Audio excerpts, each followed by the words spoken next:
Parole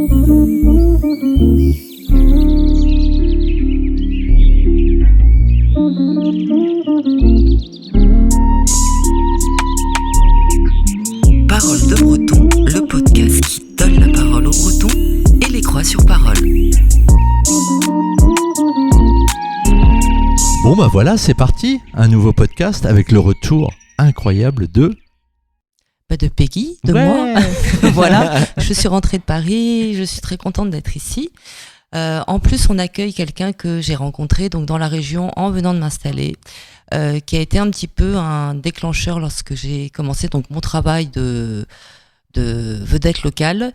Dans mes recherches donc de trésors passés au niveau de la presse, j'ai rencontré donc sur un vide-grenier ou une brocante ou je ne sais plus, en tout cas Shirley qui nous a rejoint aujourd'hui et qui va nous parler donc de c'est quoi être brocanteuse. le monde merveilleux de la brocante. Exactement. Alors bonjour Shirley. Bonjour.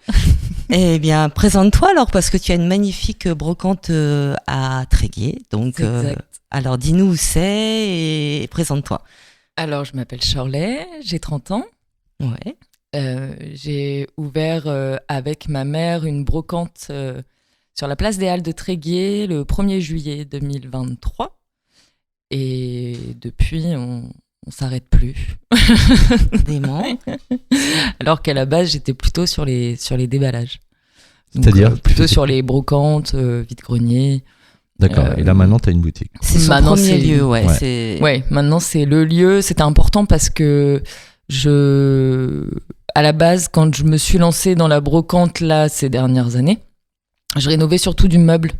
Donc du coup, c'était toujours difficile de se déplacer en brocante ou en vide-grenier avec du meuble. Parce que c'est lourd, voilà. Et puis possibilité de les abîmer parce qu'on abîme toujours quand on déplace les choses. Donc c'est vrai que sur ton stand il y avait effectivement de la presse, mais c'est vrai que tu avais beaucoup. On avait l'impression d'ailleurs que c'était un décor de boutique en fait à l'extérieur.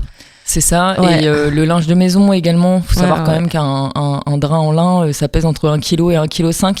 Donc, quand tu portes des caisses avec 5-6 draps en lin dedans, bon, c'est toujours bien quand monsieur est là, mais quand monsieur n'est pas là, déballer, les sortir, les re-rentrer, c'est pas simple. Donc, du coup, tu as ton lieu là quand même. Donc, ton c'est lieu, tu es spécialisé dans une époque, je sais pas du tout comment ça se... Toi, chacun fait comme il veut, mais toi, j'ai l'impression que tu es quand même axé... Je suis axée sur tout ce qui est vaisselle, linge de maison, intérieur. Voilà, un style un peu campagne, voilà, avec des petites touches de bronze, par exemple, ou je sais pas, il y a tellement de choses différentes.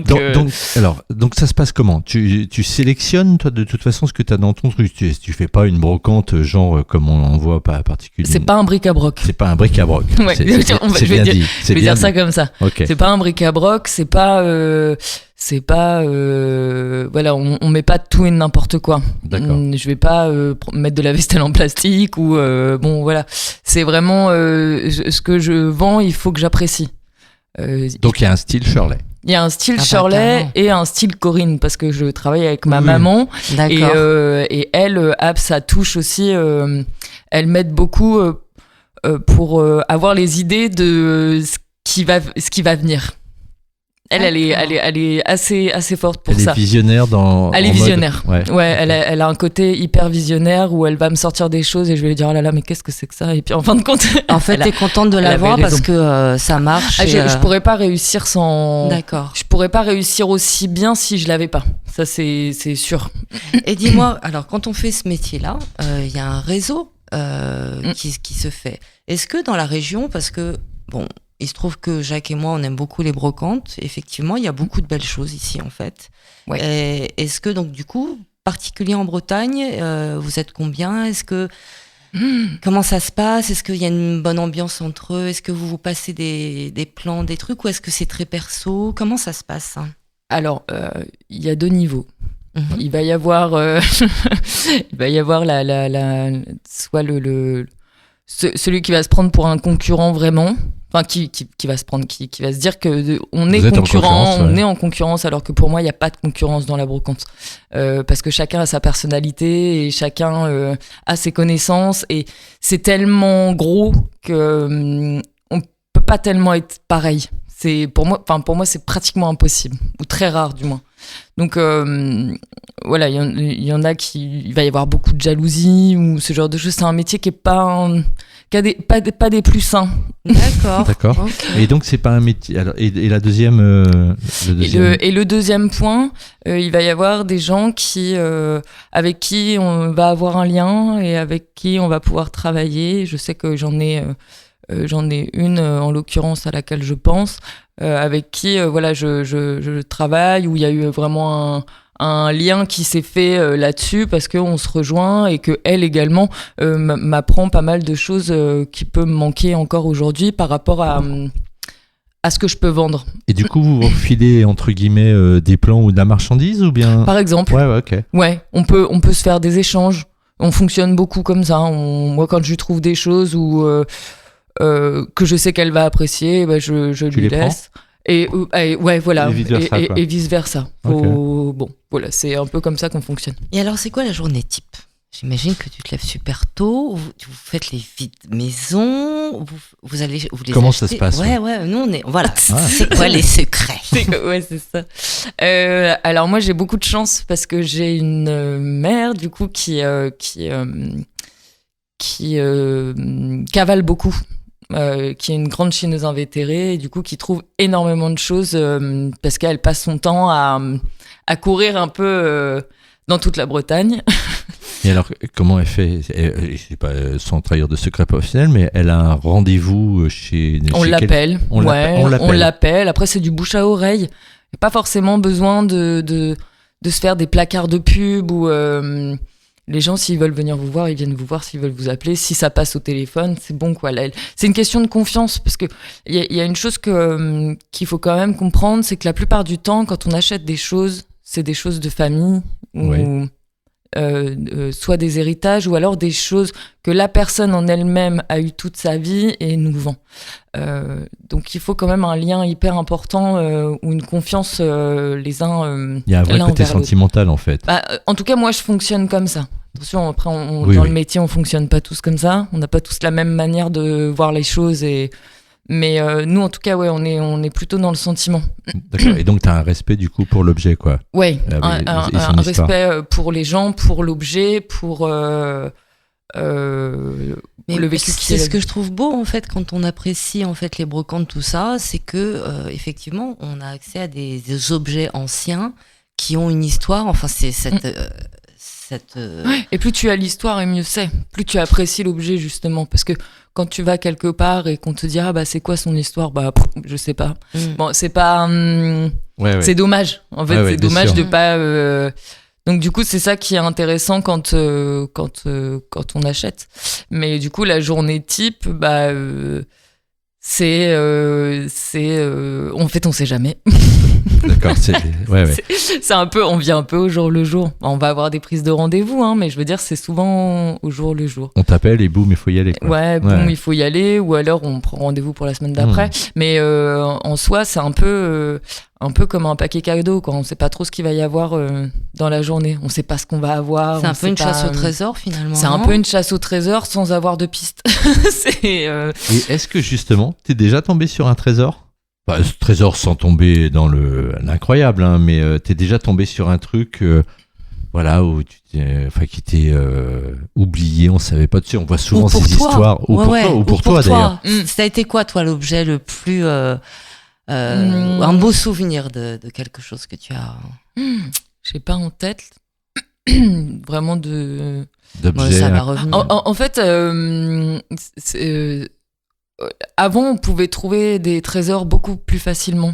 Moi, je te parle pas seulement de trésors financiers. Hein. Ah non. Ok, ouais. Oui, non, vraiment Ouais. la pépite. Ouais, Nous, voilà. ce qu'on appelle la pépite. Avant, on trouvait vraiment la pépite parce que t'avais beaucoup moins ce côté Internet, Google Lens, tous ces trucs où maintenant tout le monde peut se renseigner, tout le monde sait à combien ça se vend, tout ça. Moi, quand j'étais plus jeune, quand j'allais chiner avec ma mère, elle trouvait des trucs de dingue, quoi. Des trucs qu'aujourd'hui, on ne trouvera plus jamais. Non, Et là, en l'occurrence, c'est vraiment du trésor, quoi. Que ce C'est soit vrai, du bijou, de la pièce, des petites monnaies en or, des trucs, voilà, qu'aujourd'hui, si on arrive à trouver ça, waouh. Même avant, moi, je trouvais des Attention, quoi. synthétiseurs en Ouais. brocante. Ouais. Maintenant, tu vois plus jamais ça. Bah non. Parce que les gens. Bah oui. Ah, si tu veux dire que les gens savent que ça, Bah non, voilà, voilà. c'est vendu Ouais, dans ouais. des sites. Exactement, Voilà, ouais, bien ouais, sûr, ouais. ok. Et en plus, et il y a aussi ce côté-là, par exemple, ma mère déteste ça, quoi. Le côté internet, tout ça, ça la rend dingue. Moi, quand je sors mon téléphone, elle me dit, ah là là, enfin, ça l'agace parce qu'elle me dit, mais je sais pas, t'as l'œil ou t'as pas l'œil. Enfin, c'est vraiment le. Ta maman est-elle au courant que l'IA va fabriquer des meubles? Non, je plaisante. Donc, tes journées. Alors, tu as des heures d'ouverture normales, mais on peut rappeler le nom de. Ah oui, on n'a même pas mentionné quand même. Alors Attention. le nom c'est Brocante Antiquité. Pourquoi ? Parce que ma mère a sa société et moi j'ai la mienne. D'accord. Donc on n'a pas forcément mis de nom sur l'enseigne vraiment. Donc après moi c'est particulièrement donc la Belle Époque pour moi. Ça s'appelle donc La Belle Époque à Tréguier. Pour moi, la Belle Époque, c'est plutôt sur les réseaux, tout ça qu'on appelle pas forcément la boutique, parce que Mais on va avoir les photos de la boutique sur la Belle Époque, mais comme c'est à nous deux, on voulait pas mettre un nom Bien pour sûr. pour Ok. une ou pour l'autre. Donc du Mais coup, c'est Brocante Antiquité. Et elle se situe où du coup? Place des Halles, juste à côté du cimetière. C'est pas très gai, mais c'est Bon. très tranquille. ouais, en Voilà. tout cas, nous on connaît bien l'endroit, c'est très agréable. C'est super, pour les gens qui l'espace veulent est- visiter la cathédrale de Tréguier, après il suffit, Ah, c'est ouais. à 50 mètres. Donc, Non, t'as des très très belles choses, vraiment. Ouais, puis Tréguier est dans l'air de ce que je fais. Enfin, j'ai la sensation en fait D'être au bon endroit. d'être au bon endroit, parce que tout est un peu dans son jus. Bon, on a un côté un peu abandonné pour certains bâtiments, mais en soi, c'est la pierre. Il y a un côté un peu médiéval. il y a même un côté Voilà. médiéval. Ouais, oui, hein. ouais, c'est On peut ça. le dire. Oui, c'est ça. Et on peut pas faire tout ce qu'on a envie parce que c'est très protégé au niveau de l'esthétique. Mais ouais, c'est vraiment une ville où je me sens bien. Autant parfois c'est très très calme et on se dit bon, ça se passe comment ? Mais et en même temps, ça reste très agréable. Une ville comme ou un village, parce que je crois que c'est même pas une ville, je crois que c'est un village. On va dire que c'est un bourg. Ouais, c'est un bourg. Voilà. C'est ça. C'est la taille d'un bourg. Mais Ouais, c'est un c'est ça. grand bourg hein, quand même, parce que. C'est un grand bourg. ouais. Non, mais je crois que c'est un village. Ok. Je suis même pas sûre que c'est considéré comme une ville. Il faudrait que je me renseigne. Bon, Mais- on va se renseigner évidemment. Ouais. Revenons au sujet, s'il Mais vous bien plaît, sûr. les amis. Ah bah ouais, mais après, Alors, est-ce un bourg ou un village? Mais en tout cas, Tréguier C'est très sympa. est une très chouette ville à visiter et j'invite tout le monde à le faire parce que C'est vraiment. magnifique. Et donc, comment tu fais ? T'arrives, tu scannes à l'œil, à voilà. l'œil, tu le vois tout de suite. En fait, le scan, c'est exactement ce mot-là. C'est le scan. Ton œil, il va partout. Donc, même dans les moindres recoins, ton œil, il y va. Sans même toucher, en fait, tu peux voir déjà qu'est-ce qui va être intéressant ou non. Après, ce qui devient compliqué, c'est que y a beaucoup de reproduction, tout ça. Donc là, l'œil, faut aller plus loin. Faut vraiment aller plus loin, donc déplacer les choses, regarder de plus près, tout ça. Mais en soi, quand t'as quelque chose qui te fait palpiter le cœur, tu le vois tout de suite. Enfin, tu le sens tout de suite. Tu sens si ça va être bon ou si ça va pas être bon. Et du coup, si tu vois que c'est bon ou pas bon, enfin bref, c'est parce que tu as une formation. Non. Non, t'as appris sur le tas. Ah, T'es moi, je suis autodidacte tombée dedans. Ouais, Oui, je suis une voilà. grande autodidacte déjà de base. Je suis quelqu'un qui apprend énormément les choses toute seule. Ok. Et je suis un peu tombée dedans quand j'étais petite, quoi. Ma mère m'a mis dedans tout de suite, en fait. Et t'as eu l'occasion de faire des brocantes, du coup, vous êtes resté tout le temps en France? Vous êtes allé, je sais pas, je sais qu'en Belgique, au niveau des brocantes, tout ça, c'est vraiment un lieu qui, Non, moi, parce me que, semblait intéressant. Non, on n'a jamais fait, Ouais. on n'a jamais fait les autres endroits. Bon, quand on partait en vacances en France, bon, évidemment, Vous en profitez. en même temps. Mm. Mais en fait, on avait parce que à la base, on est normande, donc on était vraiment dans les coins où il y en avait énormément de brocanteurs dans toutes les villes. Que ce soit près ou loin, c'était hyper vivant à ce niveau-là, et en plus avec des marchandises qu'on voyait pas partout, quoi. Okay. Je crois que c'est un des endroits, enfin pour moi en tout cas, un des endroits où on a eu le plus de belles choses, parce que ça fait vraiment t'as la Haute-Normandie et la Basse-Normandie, il y a énormément de campagnes et un vécu assez particulier pour la Normandie, et donc j'ai l'impression, moi, quand j'étais plus jeune, du moins, les brocantes, c'était pas la même chose. T'avais vraiment, vraiment de très belles choses. Et aujourd'hui, encore une fois, on va trouver beaucoup moins en Bretagne que si on va en Normandie. D'accord. Ah ouais, encore aujourd'hui. Ouais. Encore aujourd'hui, il y a de très grosses brocantes, même à la frontière, Basse-Normandie et Bretagne. Et c'est dû à quoi, à ton avis? Parce que c'est encore rural et tout ça, c'est ce que tu disais, il y a beaucoup de maisons de campagne et tout ça. Ouais. Alors, je pense surtout que la Bretagne a été prise. Alors, je sais pas si les gens vont bien le prendre, mais il y a beaucoup de maisons secondaires en Bretagne qui ont été achetées et entièrement rénovées avec des choses neuves. Pas particulièrement avec des choses anciennes. Donc beaucoup de choses ont été jetées, parce qu'il y en a beaucoup qui voulaient pas forcément se prendre la tête et qui jetaient tout. Donc aujourd'hui, ce que tu vas trouver, c'est énormément de maisons qui vont être à vendre, ou du moins ou des successions, mais ça va être que des choses d'aujourd'hui. Oui, bien. Ou à tout casser des années 70-80. Ouais, voilà, des années 70-80. Moi, les années 70, c'est pas du tout mon truc. C'est voilà, des petites ça peut être chouette, hein. Ouais, mais c'est trop vu. Pour moi, c'est trop vu. Tout le monde est dedans. Ça a belle époque. Oui, ouais. On n'est pas. Ouais, on n'est pas 70s. Voilà. Non, mais je veux dire, par exemple, ma mère aime beaucoup, mais chez elle. D'accord. Pas forcément pour la revente, parce que on est déjà énormément sur le marché à faire de l'année 70. Donc si en plus nous on s'y met aussi, et puis. Moi, c'est vraiment pas mon truc. C'est jamais le côté plastique. C'est le lancement du plastique et tout ça. Hein, donc, très peu pour moi. D'accord. Okay. Donc, tu as ce magasin qui est ouvert, et tu penses ouvrir quelque chose d'autre en plus, ou bien c'est de devenir une énorme succursale ou pas du tout, ou tu te dis, bah non, voilà. Et moi, j'ai une autre question après celle-ci. Tu vas continuer de faire les brocantes l'été, ou c'est fini? Maintenant, tu restes dans la boutique, tu te déplaces plus dans Le déballage, non. Non, voilà, c'est ça. Alors, le déballage, non, parce que déjà, c'est plus trop ce que c'était. On l'a vu cet été, hein, j'ai eu la sensation que cet été a énormément chuté. Ça, ouais, t'as senti quoi en fait, que comme les gens voient que c'est dans un vide-grenier, il faut que tu sois du 1 euro, 2 euros. Quoi. Ouais. Ah ouais, tu vois. Ok. Ce que je peux comprendre complètement, surtout dans le monde dans lequel on vit aujourd'hui, moins on peut l'acheter cher, mieux c'est. Donc évidemment. Mais quand tu es dans une boutique, c'est quand même différent. C'est surtout que il va y avoir de la négociation. Tu peux pas les vendre à 1 euro, c'est surtout ça. C'est ça. Voilà. Ouais, mais en soi, il va y avoir de la négociation, et moi j'adore ça, c'est pour ça que je fais ce métier, c'est parce que j'adore la négociation. Mais jusqu'à une certaine limite du respectable. Que en vide-grenier, t'as plus ça. Et en plus de ça, t'es quand même cassé de ta semaine, parce que t'as porté toute la semaine, parce qu'on pense que on est juste à chiner, et puis on se fait plaisir, on pose ça dans la boutique, et puis wouh, c'est bon, c'est parti. Pas du tout. C'est du tri, du nettoyage, porter des charges lourdes, c'est être sur la route pratiquement toute la semaine. Comme tu sais jamais ce qui va se passer demain, ça cogite beaucoup.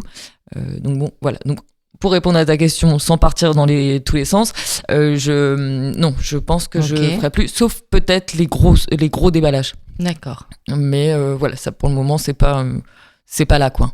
Et pour la multinationale?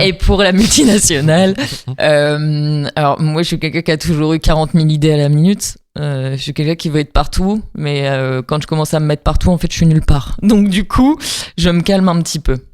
Alors pour le moment, la boutique est là, ça va, ça fait pas 1 an, donc je vais me détendre un petit peu. Je suis pleine de projets pour la boutique, mais j'ai d'autres projets derrière, mais pour le moment, voilà. Je pense que j'ai un petit peu de temps. Quoi. Okay. Ouais, je pense que j'ai un petit peu de temps devant moi. Mais bon. Mais il y a du projet derrière. Mais il y a du projet derrière. C'est cool. Il y a du projet derrière qui est pas forcément refaire que de la brocante, mais je veux dire, il y a d'autres projets derrière, de possiblement des événements pour des événements mariage, donc louer des granges avec l'intérieur avec de la vieille table ferme. Tout ce qui est dans l'air du temps. Vendre du setup. Ouais, c'est ça. Ok. Et bon, alors, moi j'ai une dernière question. Tu fais là maintenant, quand tu récupères des choses, ça t'arrive encore de réparer, de bricoler, toujours. Toujours. Ouais. Toujours. Là, j'ai fermé à peu près 2-3 semaines au mois de janvier. Parce que n'ayant plus de meubles dans la boutique, il a fallu s'y remettre. Donc, du coup, c'est reparti pour la Chine de meubles, ce qui est très compliqué à trouver en Bretagne. Du petit meuble sympa, ça devient hyper difficile. Et du coup, vous allez un peu plus loin ou non ? Ben non, on attend. Non, parce que aller loin, c'est aussi perdre du temps et au prix de l'essence. Et c'est plus rentable. Bien sûr. Donc on attend de trouver la belle petite pièce qui traîne, et puis quand elle est là, on est content. Donc oui, ça m'arrive toujours de bricoler. Toujours. De toute façon, j'adore ça. Oui, donc, dans tous les cas, je ferai. Et puis j'ai pas pu faire de l'été parce que ça a été du 7-7, donc j'ai pas pu mettre mes mains dedans, donc je l'ai fait là et ça m'a fait beaucoup de bien. Merci en tout cas. Non. Je croyais. La fameuse question. Mais j'ai oublié. Voilà ce que c'est. Elle part à Paris, la capitale, tout ça. T'es même plus avec moi. Voilà. Alors, une question. Quel est l'endroit en Bretagne qui te touche le plus profondément? Ça peut être n'importe où, mais un lieu qui vraiment résonne chez toi. C'est dur. Ah bah oui, mais c'est le principe. C'est dur, parce qu'il y en a beaucoup. Ouais, mais là, on a le droit à un. Ouais, c'est ça. Tu vois, un endroit où tu te dis... Elle a compris, je crois. Oui, bien sûr, mais, mais c'est large, quoi. Oui, c'est large, ouais. C'est ça.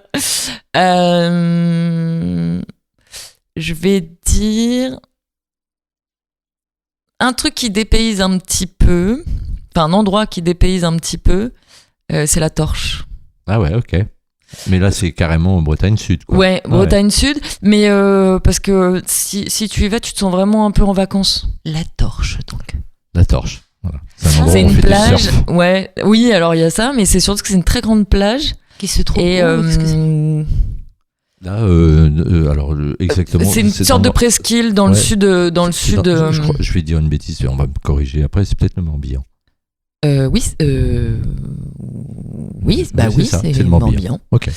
Même moi, je me trompe, tu vois. Mais et en fait, c'est un peu sauvage. Il y a un côté un peu sauvage. Bon, on a beaucoup de plages comme ça ici, mais le fait de faire un peu de route, ça dépayse vraiment. Du coup.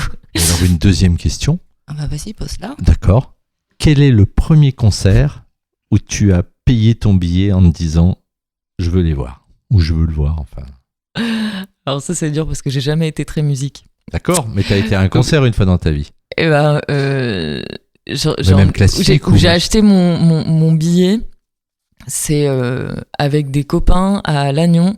Je crois que c'était en 2014, quelque chose comme ça, ou en 2013. On est allé voir Oxmo Puccino à Lannion. Bah voilà. C'est le dernier concert que j'ai fait. Ah aussi. Tu vois. Ouais, non mais j'ai vraiment jamais la musique. Le premier, le dernier. Bon, écoute. Non, c'était pas le premier. Le premier, je préfère pas le citer. Si, on a eu tout. On a eu les rubettes, on a eu, enfin tu vois. Non mais c'est pire que ça. Je crois que j'avais 10 ans et c'est un cadeau de ma mère. Ouais. J'avais 10 ans et c'était pour Diams. Mais c'est dément, Diams, attends. Tu vois, je m'attendais à. Si, Diams, c'est tu vois, à la queue leu. Ouais, non. Non. Bon, écoute, voilà. C'est parfait. Merci beaucoup, Shirley. Merci à vous. Moi, je conseille vraiment d'aller là-bas parce que...